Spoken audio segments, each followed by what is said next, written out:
തിരുവനന്തപുരം കോർപ്പറേഷനിലെ ശാസ്തമംഗലം വാർഡിലെ ബി.ജെ.പി. സ്ഥാനാർത്ഥിയായ മുൻ ഡി.ജി.പി. ആർ. ശ്രീലേഖ വിജയം നേടി.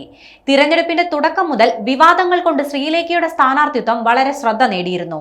വോട്ടെണ്ണി തുടങ്ങിയപ്പോൾ മുന്നിലായിരുന്ന എൽ.ഡി.എഫിന്റെ യുവ സ്ഥാനാർത്ഥി 26-കാരിയായ ആർ. അമൃതയെ പരാജയപ്പെടുത്തിക്കൊണ്ടാണ് ശ്രീലേഖയുടെ വിജയം.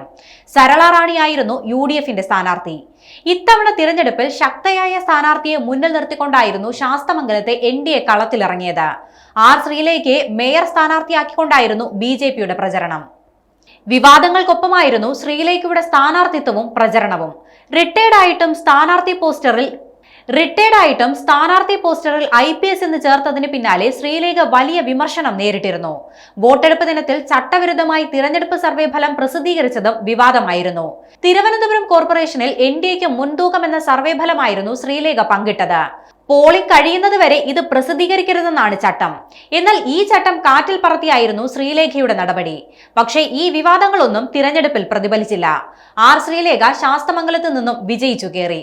ബി.ജെ.പി. സംസ്ഥാന വൈസ് പ്രസിഡന്റ് കൂടിയായ ശ്രീലേഖ കഴിഞ്ഞ വർഷം ഒക്ടോബറിലാണ് അംഗത്വം സ്വീകരിച്ചത്. അന്നത്തെ ബി.ജെ.പി. സംസ്ഥാന അധ്യക്ഷനായിരുന്ന കെ. സുരേന്ദ്രനിൽ നിന്നാണ് ശ്രീലേഖ പാർട്ടിയുടെ അംഗത്വം സ്വീകരിച്ചത്.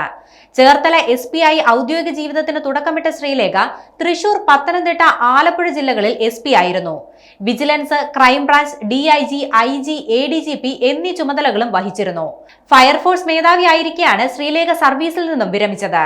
അതേസമയം ത്രിതല പഞ്ചായത്ത് തിരഞ്ഞെടുപ്പിൽ UDF ആണ് മുന്നിട്ട് നിൽക്കുന്നത്. ഇടത് കോട്ടകളിൽ പോലും LDFന് അടിപതറിയിരിക്കുകയാണ്. കഴിഞ്ഞ തിരഞ്ഞെടുപ്പ് വെച്ച് നോക്കുമ്പോൾ ഇത്തവണ നില മെച്ചപ്പെടുത്തിയിരിക്കുകയാണ് NDA.